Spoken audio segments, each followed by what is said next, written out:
오늘 설교 말씀의 제목은 하나님 나라를 위해서 우리는 무엇을 하고 있는가? 반역자 압살롬이라는 제목으로 오늘은 좀 부제를 가졌습니다.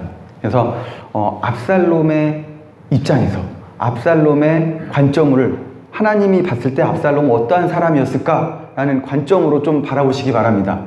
다윗 왕조는요, 하나님께서 언약을 맺으신 다윗 왕과 이스라엘이었어요. 사울 왕이 아니라 다윗 왕가가. 그래서 7장인가요? 사무엘하 7장 말씀 보시면 사무엘하 7장 5절부터 16절까지 보시면 하나님께서 다윗 왕에게 언약의 말씀을 주십니다. 내가 너와 너의 후대를 지켜주겠다. 이 나라를 다윗 왕조를 지켜주겠다라는 다윗 언약을 맺으십니다. 신약시대에 와서 다윗의 혈통에서 예수님이 태어나시죠. 그러한 언약의 말씀을 갖고 있는 사람 다윗입니다. 이스라엘은 지금도 마찬가지지만 그 다윗 왕 시절을 그리워하고 가장 이상적인 나라였음을 고백합니다. 그래서 다윗이 이끌었던 그 나라, 그리고 하나님 나라, 그리고 오늘 다윗의 그 이스라엘을 반역했던 아들 압살롬을 좀 바라보시기 바랍니다. 압살롬은 누구입니까? 첫째 아들은 암논이요, 그죠? 둘째 아들 길랍, 셋째 아들 압살롬, 넷째 아도니아, 스바랴, 이드르암. 그 다음에 셋째 압살롬 여동생이 다말이 있습니다. 첫째 아들 암논이, 셋째 아들, 이거 화면 다시 띄워주세요. 첫째 아들 암논이 압살롬의 여동생 다말을 못된 짓을 하죠. 못된 짓을 합니다. 그래서 압살롬이 화가 나는 거예요. 내 여동생, 사랑하는 여동생 다말을 겁탈한 거예요. 사무엘하 13장 21절로 23절까지의 말씀을 보시면 다윗 왕이 이 모든 일을 듣고 심히 노하니라. 그리고 22절 압살롬의 갑절에서 좀 보십시오. 암논이 그의 누이 다말을 욕되게 하였으므로 그를 미워하여 암논에 대하여 잘잘못을 압살롬이 말하지 아니하니라. 미워하고 화가 나고 억울하고 분통이 터지는데 잘잘못을 이야기하지 않아요. 아버지 다윗에게 따지지 않아요. 저 형, 첫째 형 암논을 징계하십시오. 처벌하십시오. 제 여동생 다말을 이렇게 했습니다. 말하지 않습니다. 그리고 속으로 어떻게 하냐면, 써있진 않지만 속으로 이 생각을 해요. 저 자식 죽여버리겠다. 그걸 왜 할 수 있느냐? 23절 말씀 보시면 만 2년 후에 에브라임 곁 바알 하솔에서 압살롬이 양털을 깎는 일이 있음에, 양털을 깎는 축제의 기간에 압살롬이 2년 동안 준비를 해요. 암논을 복수할, 여동생 다말에 대한 복수를 대신 이행하려고 2년 동안 계획을 하고 준비를 해서 2년 만에 실행에 옮깁니다. 그래서 실제로 양털 깎는 그 축제 기간에 아버지와 형제들을 초대를 했는데 아버지는 오지 않고 그 형제들이 다 와서 축제 기간에 마시고 놀고, 이때 압살롬이 형 암논을 쳐 죽입니다. 2년 동안 준비해서 자신의 여동생을 겁탈했던, 자신의 혈육이지만 첫째 형을 죽이고 아버지의 그러한 분노와 형을 죽인 두려움과 그런 것 때문에 도망을 갑니다. 사무엘하 13장 33절, 37절, 38절 말씀 보시면 압살롬은 도망하여 그슬왕 암미울의 아들 달메에게로 갔고, 그리고 왜 그슬왕 단미울에게 갔을까 봤는데, 아까 보시면 압살롬의 엄마가 그슬왕 달메의 딸이에요. 그러니까 외가로 간 거죠. 외가로 도망간 거예요. 38절 말씀 보시면 압살롬이 도망하여 그술로 가서 거기에서 산지 3년이라. 3년 동안 아버지 다윗을 피해서 압살롬이 외가로 도망가서 지냅니다. 도피 생활을 하는 거죠. 3년 동안. 여기까지가 이제 13장 말씀이고, 14장 말씀을 보시면 이제 다윗 왕이 이제 암논은 죽었잖아요. 얼마나 슬펐겠습니까? 그런데 압살롬도 아들이잖아요. 그런데 도망가 버렸어요. 무섭다고. 아버지한테 혼날까봐, 어떻게 처형받을까봐 도망갔어요. 그 다윗 입장에서는 얼마나 슬픕니까? 아들을 하나 잃은 것도 슬픈데 그 셋째 아들마저 해외로 도피해 있으니 암논이 죽은 것에 대한 그 슬픔은 시간이 되면서 치유가 되고 위로가 돼서 괜찮아진 것 같은데 압살롬은 여전히 못 보니까 너무 그리운 거예요. 부모의 마음은 이런 것 같아요. 괘씸하고 정말 마음 같아서는 평생 안 보고 싶을 건데 다윗도 그랬던 것 같아요. 암논을 죽인 압살롬은 정말 괘씸하고 용서가 안 되지만 그래도 자기 아들인지라 그리운 거예요. 그런데 그 그리운 마음을 누구한테 하소연할 수도 없고 살인자잖아요. 살인자. 왕의 후계자가 될 사람일 수도 있어요. 첫째 아들이기 때문에 암논은. 그 후계자를 죽인 거였으니. 그런데 그 군대 장관 요압이 다윗 왕의 그 심정을 이해해서 설득시키죠. 그 내용이 사무엘하 14장에 나옵니다. 한 여인을 시켜서 왕을 설득하죠. 그러니까 다윗 왕이 못 이기는 척, 그리고 설득 당해주고, 그리고 아들 압살롬을 이방 나라에서 그슬왕 달메의 그 지역에 3년 동안 도피 생활하고 있던 압살롬을 불러오라 그럽니다. 불러와요. 사무엘하 14장 24절 말씀 보시면 왕이 이르되 그를 그의 집으로 물러가게 하여, 왕이 압살롬을 불렀는데요, 그의 집으로 물러가게 하여 내 얼굴을 볼 수 없게 하라 하매 압살롬이 자기 집으로 돌아가고 왕의 얼굴은 보지 못하니라. 아들이 보고 싶어서 이제 걱정이 돼서 불렀어요. 이스라엘로, 예루살렘으로 불렀어요. 그런데 그의 얼굴은 보기 싫다라는 거죠. 아직은 내 용서가 다 되진 않은 거예요. 그 화가 다 풀어진 건 아니에요. 다윗 입장에서는 당연히 그럴 수 있죠. 근데 압살롬의 입장을 좀 보시기 바랍니다. 압살롬. 사무엘하 오늘 본문 말씀이 15장이잖아요. 15장이 이제 압살롬이 다윗 왕을 반역하고 쿠데타를 계획하고 쿠데타를 일으키는 내용이 15장 말씀입니다. 14장까지는 압살롬이 형 암논을 죽이고 이방 나라에서 3년 동안 도망해 있다가 다윗 왕이 그래도 아들이니까 보고 싶어서 불렀는데 용서는 안 되니까 2년 동안 얼굴을 보지 않고 5년의 기간이 지난 그 다음에 15장부터 압살롬이 반역의 계획을 실행에 옮긴다고요. 다윗의 입장에서는 압살롬이 아들이니까, 그래도 사랑하는 아들이니까 용서하고 싶었는데 그게 길어졌죠. 3년 그리고 2년 동안 얼굴을 보지 않고 5년의 기간이 있었습니다. 근데 압살롬의 입장에서는 원래는 고국이 그립고 가족이 보고 싶고 아버지의 얼굴이 보고 싶었어요. 만약에 그랬다면 아버지를 만났습니다. 근데 아버지가 자기를 용서해주지 않는 것 같아요. 근데 2년 동안 기다렸는데 아버지가 자기를 불러줬어요. 그래서 용서해줬어요. 입 맞추고. 그러면 내가 진짜 잘못했구나. 이제는 그러지 말아야지. 착하게 살아야지. 아버지를 도와 이스라엘을 잘 세워야지. 이게 정상적인 아들의 모습이었을 텐데 반대로 15장 말씀에 압살롬이 반역을 일으키는 것이죠. 그러면 압살롬은 언제부터 아버지 다윗을 향해서 칼날을 겨누려고 계획했을까요? 이 부분을 한번 잘 고민을 해봤어요. 제가 말씀을 준비하면서.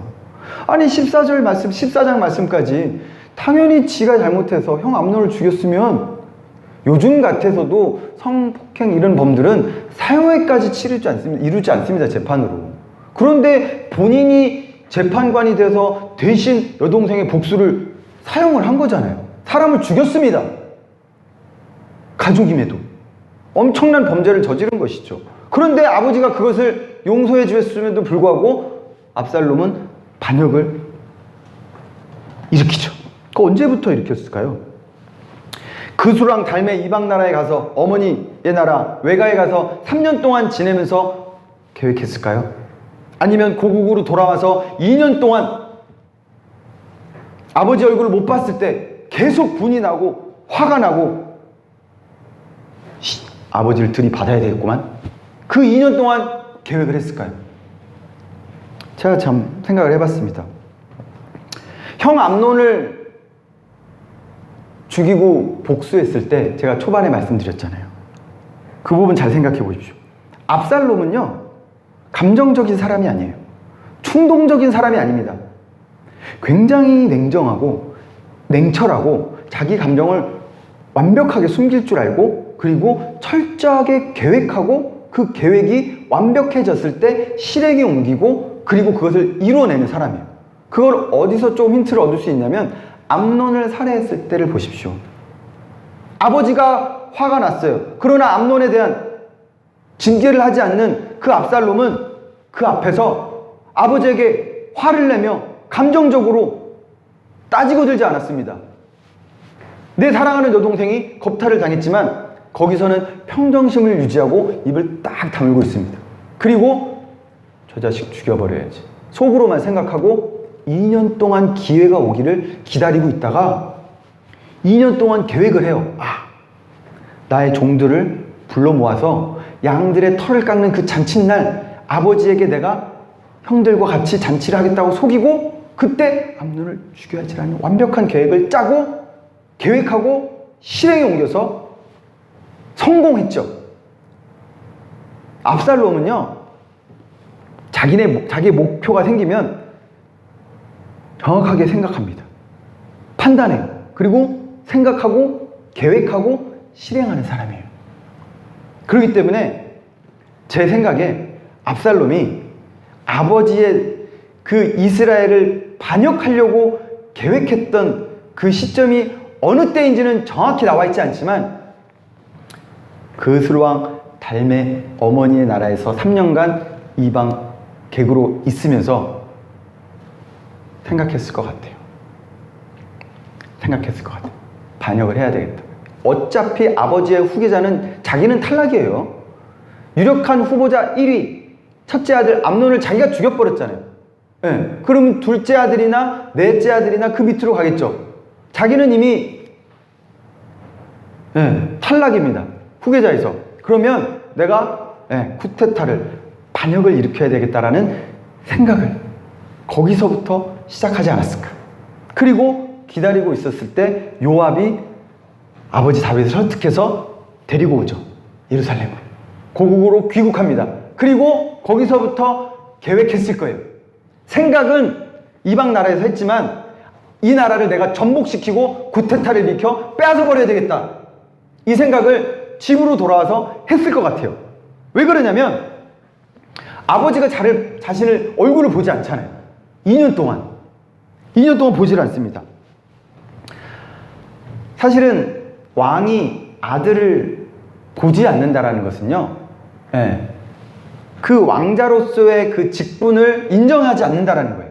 그 후계자로서의 그 자격을 인정하지 않는다라는 거예요. 다른 왕자들은 다 보는데 압살롬을 보지 않는다. 이것은 왕자로서의 부적격자라는 것이고, 그리고 여전히 다윗 왕 가운데 그 미워하는 마음, 원망하는 마음, 그 마음이 압살롬을 향해 있으면 압살롬 입장에서는 이 나라를 반역할, 전복시킬 그런 계획을 실행할 수가 없어요.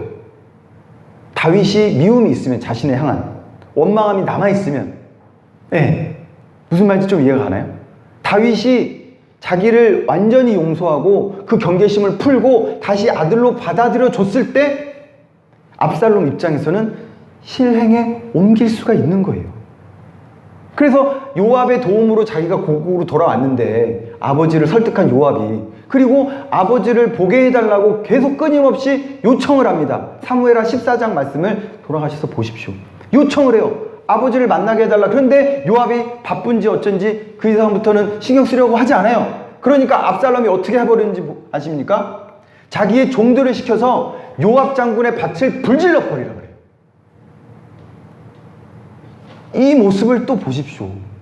다윗 왕에게 용서를 받고 싶은 압살롬의 모습이 이렇게 거칠고 과감할까요? 요압 장군의 밭을 불질러 버려요. 종들을 시켜서. 뭔가 몸이 달아오른 거예요. 그러니까 요압 장군이 깜짝 놀랐고 자기 밭에 다 불탔다고 종들이 뛰어오니까 막 왔어요. 불을 끄고 이 불이 어디서 난 거냐 그랬더니 압살롬이 보낸 종들이 불을 질렀다는 거예요. 그래서 요압이 압살롬 찾아, 너 왜 우리 집에 불 지르고 난리야? 그랬더니 압살롬이 말합니다.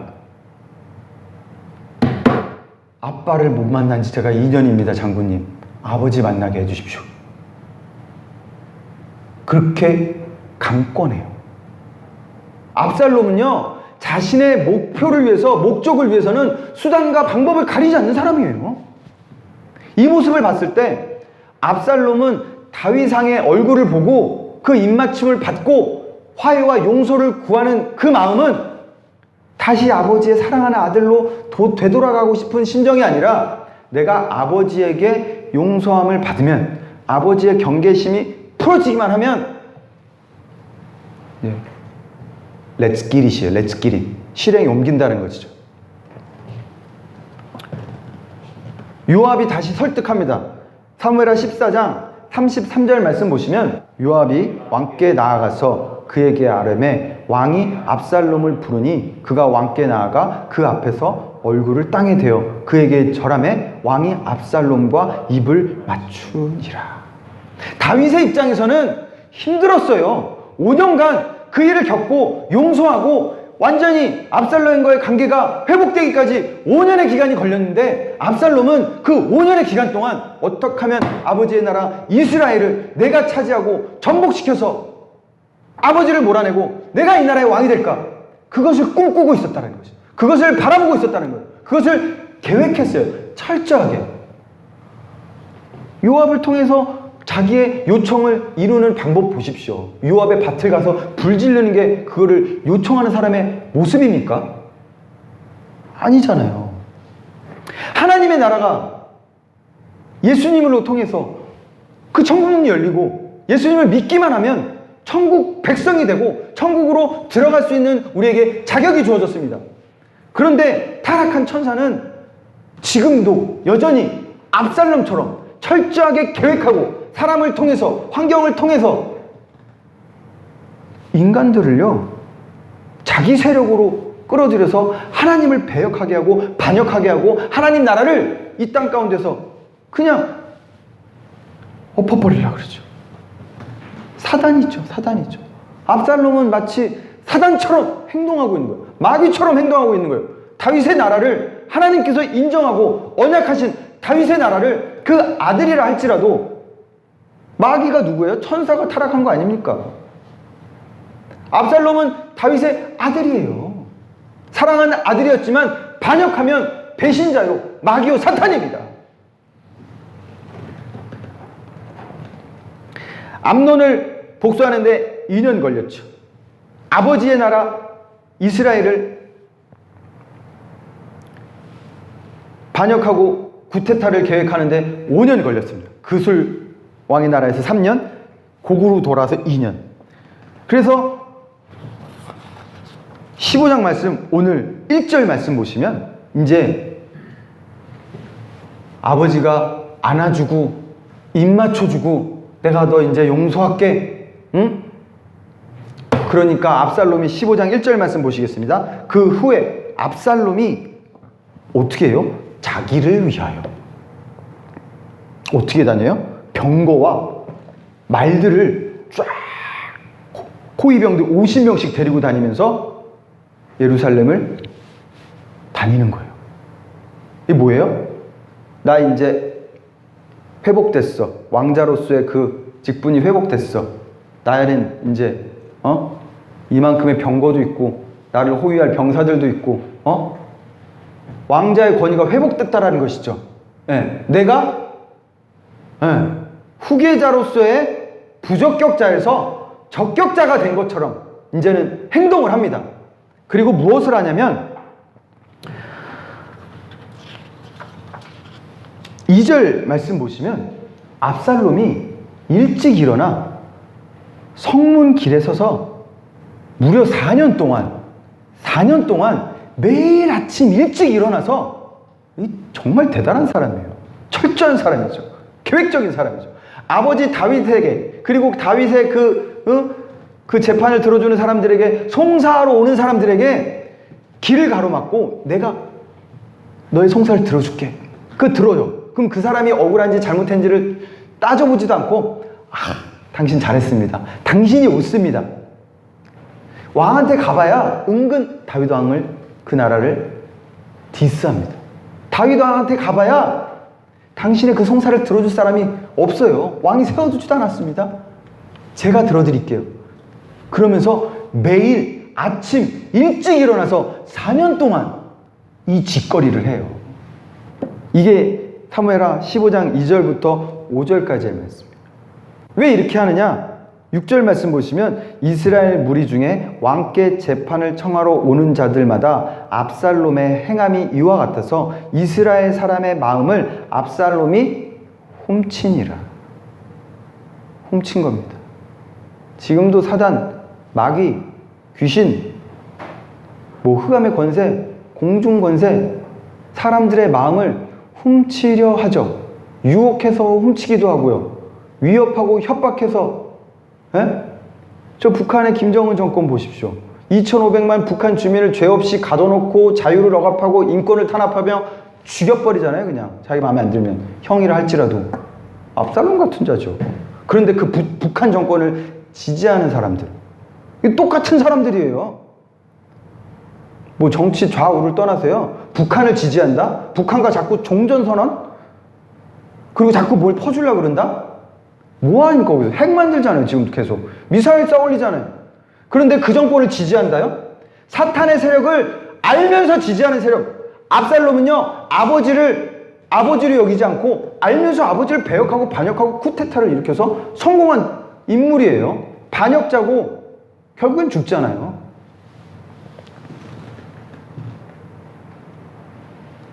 사람이 좋으니까? 아니요. 동성애를, 그게 뭔가 유전적으로 뭔가 호르몬이 잘못돼서 그럴 수도 있대. 아닙니다. 무슨 동성애가 호르몬이 잘못되고 의학적으로 이해할 수 있는 부분이 아니라고요. 성경에서 아니라 그런 건 아닙니다. 제가 잘 보지도 않는 드라마에서 이런 대사를 많이 하더라고요. 아닌 건 아닌겨.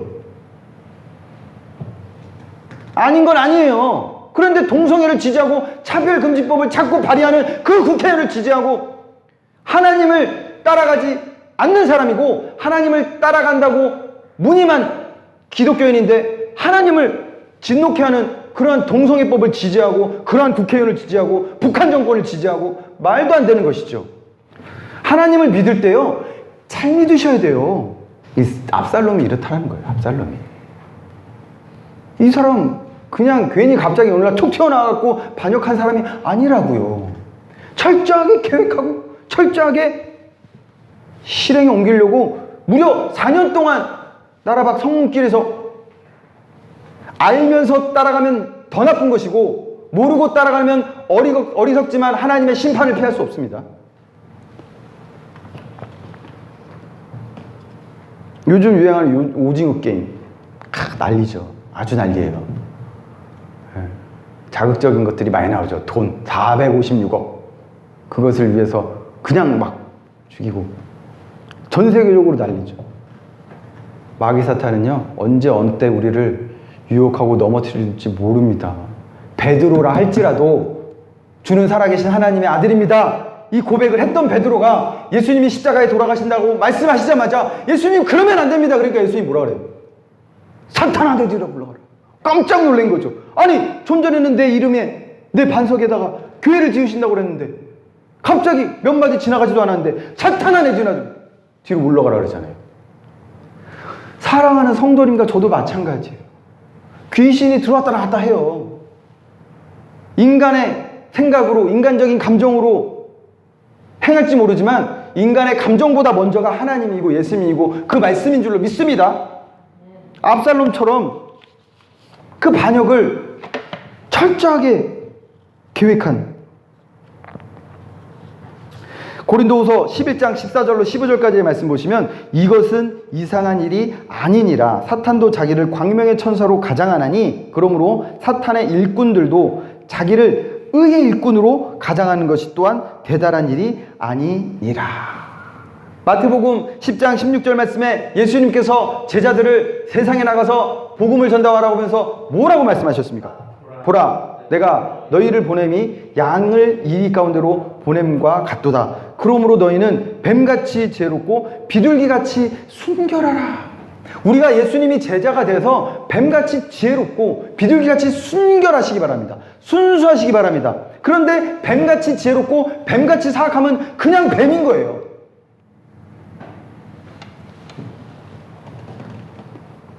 요한계시록 2장 20장 2절 말씀, 용을 잡으니 옛 뱀이요 마귀요 사탄이라. 하나님을 믿을 때, 예수님을 믿고 따라갈 때 우리가 늘 깨어 기도하면서 말씀으로 우리가 늘 가까이 하지 않고 깨어있지 않으면 우리도 어느 순간순간 막 마귀 사탄이 들어왔다 나갔다 한다니까요.